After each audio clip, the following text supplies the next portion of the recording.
Way of problem solve, क्या क्या तरीके हो सकते हैं जिससे हम बात कर रहे हैं।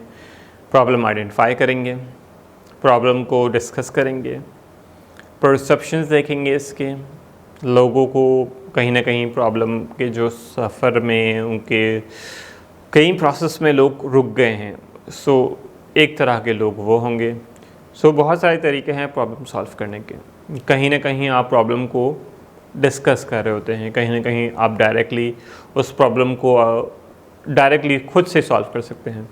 किसी प्रॉब्लम में आपको कोई चीज़ें की रिक्वायरमेंट होगी, अगर किसी को प्रॉब्लम है financially, so how you solve this problem for financially. Suppose करें केस स्टडी हम लेते हैं, फाइनेंशियल प्रॉब्लम आते हैं, किसी को अपने एग्ज़ाम्स की फ़ीस पे करनी है और उस बच्चे ने अपनी फाइनेंशियली एग्ज़ाम्स के लिए प्लानिंग भी की, लेकिन कुछ अर्जेंसी खर्चे आ गए और पैसे खर्च हो गए, या फिर वो पैसे जो अरेंज होने थे नहीं हो पाए, या उसका जो एडमिशन होना था एडमिशन हो चुका है और अब पैसे और डेट्स, डेडलाइंस और डिस्काउंट्स या वो चीज़ें अवेलेबल नहीं हैं। So how you problem solve for financial cost of your community individually, या किस तरह आप कर रहे होंगे।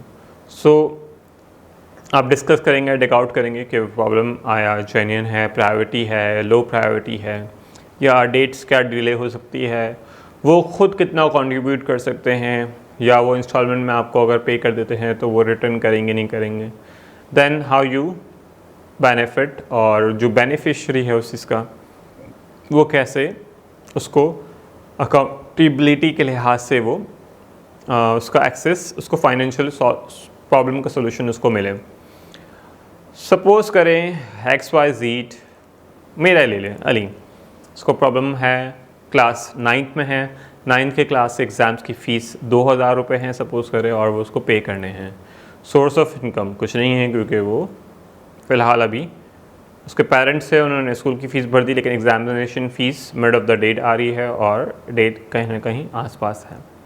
जो चीज़ें थी स्कूल की फ़ीस में मिसहैप हो रही है, अब घर वालों की तरफ से पॉसिबिलिटी नहीं बन रही, वो आपके पास आता है एज अ फ्रेंड या एज अ कम्युनिटी या एज अ चीज़ों के लिए। So how you solve the problem. आपके पास अगर 2000 रुपये फ़ंड है, ना कि 2 लाख का फ़ंड मांगने आपसे आया है, सो आप उसको फ़ौरन से निकाल के दे सकते हैं और उसकी प्रॉब्लम सॉल्व कर सकते हैं। या इधर आप उससे इंस्टॉलमेंट में कर सकते हैं कि हम आपको दे रहे हैं, आप अगर वापस करना चाहें, देना चाहें तो आप इस तरह भी दे सकते हैं। तो ये चीज़ें भी पॉसिबल हो सकती है।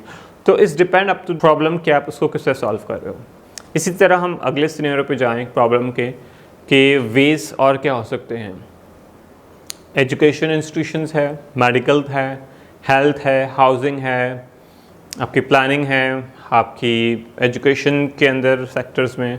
तो प्रॉब्लम आपकी कम्युनिटी के अंदर, आपकी कम्युनिटी की ड्रेन सिस्टम ख़राब हो गया है और आप एज अ मेंटेनेंस के पार्ट ऑफ द टीम के अंदर भी काम करते हैं, आप एडवाइस करते हैं कि उस फंड को कैसे किया जाए।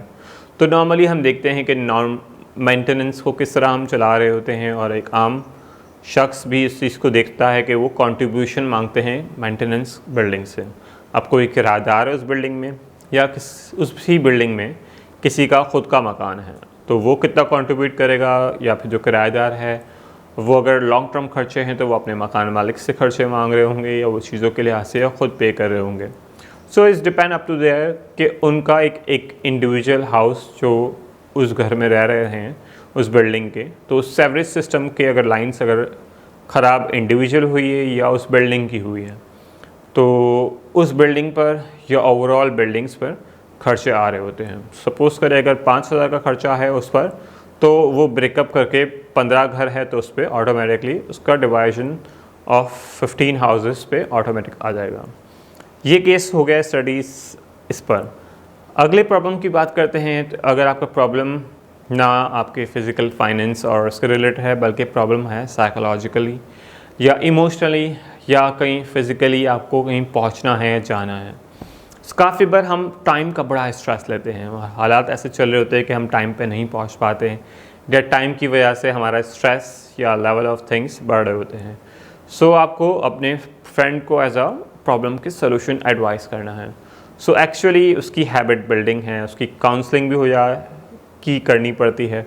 सो वो आपके पास आता है अपनी प्रॉब्लम लेके कि मैं काफ़ी बार लेट हो जाता हूँ या काफ़ी बार टाइम से नहीं पहुँच पाता, या मुझे बहुत सारे इश्यूज़ है जिसमें टेंशन और स्ट्रेस मेरा बड़ा होता है कि मैं वो चीज़ जल्दी से फ़ौरन से कंप्लीट कर लूँ, तो ये भी एक बड़ा स्ट्रेस होता है।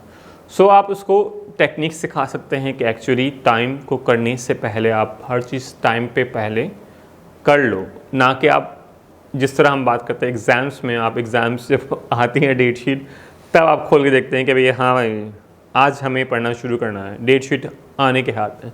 तो इसी तरह हमारे पास जो वर्क का टाइम उस आवर में हम जा रहे होते हैं तो हम उस काम को स्टार्ट करना शुरू कर देते हैं कि अगले बस 15 मिनट में, आधे घंटे 1 घंटे में रिपोर्ट करना है हमें, या फिर उस तैयार होने के लिए मीटिंग के लिए जाना, तो हम उस वक्त या 1 घंटा 2 घंटा पहले तैयार हो रहे होते हैं, ना कि हम 1 दिन पहले या 2 दिन पहले।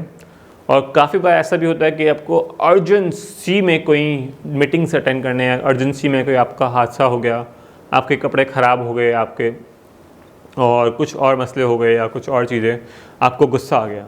सो व्हाट यू डू, आपके पास अगर आपके पास एक और जोड़ी कपड़े आपके जो है कबर्ड में है इस्त्री की वायरिंग के, you just need to change, you do not have to worry, और आपको इतना शोर मचाने की ज़रूरत भी नहीं है, गुस्सा करने की ज़रूरत नहीं है। आप सिंपल जाएंगे, चेंज करेंगे और अपनी मीटिंग के लिए, अपने ज़रूरी काम के लिए, अपने चीज़ों के लिए चले जाएंगे। तो ये हो गया आपका इमोशनल या आपके जो है स्ट्रेस लेवल या आपका टाइम मैनेजमेंट उस लिहाज से। और कौन से वेज हो सकते हैं और आपने किस तरह प्रॉब्लम सॉल्व किए हैं वो आप मुझे कमेंट करके बताएंगे अभी या बाद में जब आप वीडियो देख रहे होंगे। बढ़ते हैं अपनी अगली वीडियो की तरफ।